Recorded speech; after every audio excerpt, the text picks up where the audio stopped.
This is a model of USS Lusitania, and I'm Stan the History Man, the program. I'm your host, Dr. Stanley Sandler. This is the Lusitania model I made a couple of years back. And I want to talk today about see if I give you a little more picture of the Lusitania here. It's quite a interesting model. And the paint that I have, the paint scheme, is what it was wearing when it was sunk by the Germans in World War I. Usually they have the red funnels, but these are black funnels, and a much more sober paint job because of the war. Now, I want to talk about the myths of the Lusitania. And the most important one, the most widespread one, is that Lusitania was just a simple, peaceful passenger ship, which the Germans sank in barbarism. Well, it was a disaster, of course. About 1,500 people died. But the Lusitania was not exactly an innocent passenger liner.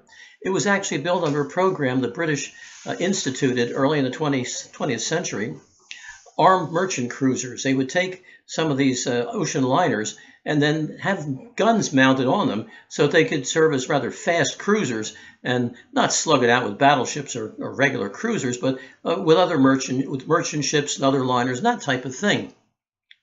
Well, the guns were never mounted, but I have seen photographs showing the gun rings sunk in the deck, so they could have been mounted any time. So this was, in a sense, a warship. As a matter of fact, several ocean liners, British and German, duked it out. Well, there was at least one occasion I know of, and the British won. But they're large targets, and they're not armored, so it was not a very good idea. But at any rate, so it was not, say, just a simple ocean liner. What the British did also, they would subsidize to build these liners, and the companies like John Brown Incorporated to build the liners, and then on condition that they would mount those guns and also probably install turbines as well. You see, the Titanic had the old reciprocating engines because they weren't getting those government subsidies. But it cost a lot more money to put the turbines in. So they said, the government said, okay, you put the turbines in and we'll pay you for that, and put the guns in as well. So the Lusitania was sunk in May 1915. Another myth of the Lusitania was that got America into the war, the sinking of the Lusitania, because about 120 Americans died on the Lusitania.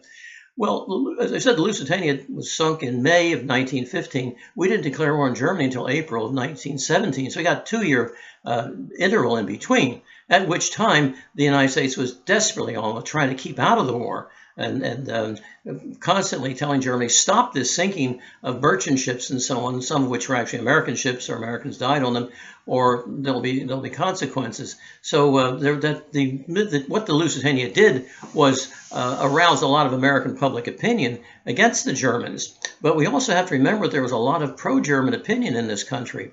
The Irish, they couldn't stand the British. As a matter of fact, the Irish Rebellion, the Easter Rebellion in 1916, was put down savagely by the British in Dublin. So the Irish had no great love for the British. And then, of course, there are many German Americans in this country as well. Matter of fact, the Germans felt that if we do have to go to war with the Americans won't be able to do anything because there'll be so many different racial and ethnic groups. They'll just be, fighting each other. Well, that didn't happen. In fact, the Germans, they have all these. They're very good at tactics and operational level, but when it comes to strategy, they suck. And this is certainly a good example of this. You don't have to worry about the Americans. Anyway, if they do get their act together, they won't be able to get over here because our U-boats will sink them. Well, wrong again. So at any rate, there are a number of myths that are circulating around the Lusitania. I'll tell you one interesting story. An American drowned on the Lusitania. His body washed ashore in Ireland, and they buried him. Well, then his American family, which I guess had some money, said, could you please send the body back? So the British said, okay. And they dug him up, and they put him on another ocean liner to come back to the States. That ocean liner was sunk by a U-boat. So the poor guy, I guess he's still down at the bottom of the Atlantic. So anyway, I want to talk about myths of the Lusitania. This is one of the many historical myths of World War I and World War II. Well, I'm Stanley Sandler, and this is Stan the History Man. Thank you for watching.